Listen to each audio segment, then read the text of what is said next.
السلام علیکم ورحمۃ اللہ وبرکاتہ۔ الحمد للہ رب العالمین والعاقبۃ للمتقین والصلاۃ والسلام علی رسولہ الکریم۔ محترم حضرات، ہم آپ سے لگاتار درس حدیث کر رہے ہیں اور آج اس کا درس نمبر 291 ہے، 291۔ ہم ایصال ثواب پہ لگاتار بات کر رہے ہیں اور ہم نے آپ سے کل وعدہ کیا تھا کہ انشاءاللہ صدقہ جاریہ کیا ہوتا ہے اور صدقہ جاریہ پہ ہم بات کریں گے۔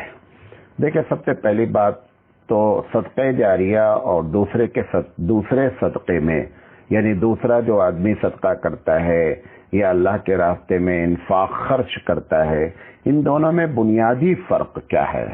تو میں آپ کو سمجھانے کے لیے 2 جملے بتا رہا ہوں۔ صدقہ جاریہ ایک ایسا نیک کام جس کا ثواب لانگ ٹرم تک، لمبے دنوں تک لگاتار جاری رہتا ہے۔ ایک کام آپ نے کر دیا، جیسے آپ نے کسی کو کھانا کھلایا، یہ انفاق ہے لیکن یہ صدقہ جاریہ نہیں، کیونکہ ایک ٹائم کھانا کھلایا، جو ثواب آپ کو ملنا تھا مل گیا۔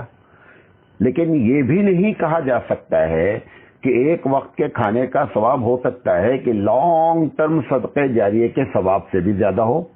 یہ تو حالات بتائیں گے، لیکن یہ نہیں سمجھنا چاہیے کہ جب صدقہ جاریہ ہی کا ثواب ہے زیادہ تو پھر عام انفاق آدمی کیوں کرے؟ نہیں، عام انفاق اور عام اللہ کے راستے میں خرچہ کرنے کا ثواب بھی حالات پر منحصر ہو کر کے صدقہ جاریہ کو بھی پیچھے چھوڑ سکتا ہے۔ تو گویا کہ فرق کیا ہوا کہ ان ون ٹائم ثواب، یعنی ایک مرتبہ جو ثواب ملتا ہے آپ اس کو انفاق کہتے ہیں، اور جس کا ثواب لگاتار جاری رہتا ہے اس کو گویا ہم صدقہ جاریہ کہتے ہیں۔ ایک بات۔ دوسری چیز یہ ہے کہ ایک صدقہ جاریہ ایسا ہوتا ہے کہ ہم نے کام کیا اور ہم مر گئے، اور وہ ہمارے جو کام تھے وہ ایسے تھے کہ جو انسانیت کو زمانے تک جو ہے وہ فائدہ پہنچاتے رہے۔ تو گویا میرا کیا ہوا کام تھا اور میرے مرنے کے بعد چونکہ اس کا فائدہ اللہ کے بندوں کو پہنچتا رہا، وہ کس طریقے سے پہنچتا رہا وہ بات کر لیں گے انشاءاللہ۔ پہنچتا رہا تو اس کا جو یہ گویا صدقہ جاریہ ہے میرے لیے۔ اس کی دوسری شکل بھی ہو سکتی ہے کہ ہم نے نیک کام نہیں کیا ہے، بلکہ ہمارے کسی چاہنے والے نے، ہماری اولاد نے ہمارے لیے نیک کام کر دیا صدقہ جاریہ کے طور پر۔ جیسے مثال کے طور پر مسجد بن رہی ہے، اس مسجد میں آپ نے اپنی والدہ کی طرف سے ایک مصلی کا انتظام کر دیا، تو گویا خود سے میں نے نہیں کیا لیکن میرے بچے نے کر دیا، میرے بھائی نے کر دیا، میری ماں نے کر دیا، جو بھی ہے۔ مرے ہوئے شخص کے لیے زندہ شخص جو ہے وہ کچھ ایسا کام کر دے اس نیت سے کہ اللہ تعالیٰ اس کا جو ثواب ہے وہ ہمارے فلاں کو پہنچتا رہے، اور وہ چیز لگاتار اس انسانیت کو فائدہ دے رہی ہے، تو پھر ایسی شکل میں یہ دونوں شکل میں صدقہ جاریہ ہو سکتا ہے۔ یہ بات ایک بتانا چاہتا تھا۔ دوسری چیز، انسانیت کو اگر آپ صدقہ جاریہ کے بارے میں ایک جملہ اور بھی کہیں کہ جو چیزیں آپ نے اللہ کے راستے میں وقف کر دی، 90% تو حقیقت میں وقف کی ہوئی چیز حقیقت میں صدقہ جاریہ ہوتی ہے۔ کچھ چیزیں ایسی ہیں جو وقف نہیں ہوتی ہیں لیکن صدقہ جاریہ کی شکل اختیار کر لیتی ہیں اور اس کا ثواب صدقہ جاریہ کے طور پہ ملتا رہتا ہے۔ ہم انشاءاللہ مثال دے کر اس کو سمجھانے کی کوشش کریں گے۔ ابھی بتا دیتے ہیں ورنہ پھر بھول جائیں گے۔ مثال کے طور پر آپ نے مسجد بنائی ہے، یہ صدقہ جاریہ ہے، ٹھیک ہے۔ ایک بچے کو آپ نے، یہ صدقہ جاریہ ہے اور وقف کرنا لازم ہے، یعنی یہ وقف ہوگی، آپ کا اس میں کوئی دخل نہیں ہوگا۔ ایک دوسری چیز ہے کہ ایک بچے کو آپ نے حافظ بنا دیا ہے، آپ نے کچھ وقف نہیں کیا ہے لیکن اس کے باوجود بھی یہ صدقہ جاریہ ہے۔ تو گویا کہ 90% چیزیں ہیں حقیقت میں جو صدقہ جاریہ کہلاتی ہیں، وہ وقف ہے جس کا نام صدقہ جاریہ ہے۔ اب فائدہ جو ہے وہ معاشی لحاظ سے پہنچتا رہے بندوں کو، ضرورت کے لحاظ سے بندوں کو فائدہ پہنچتا رہے،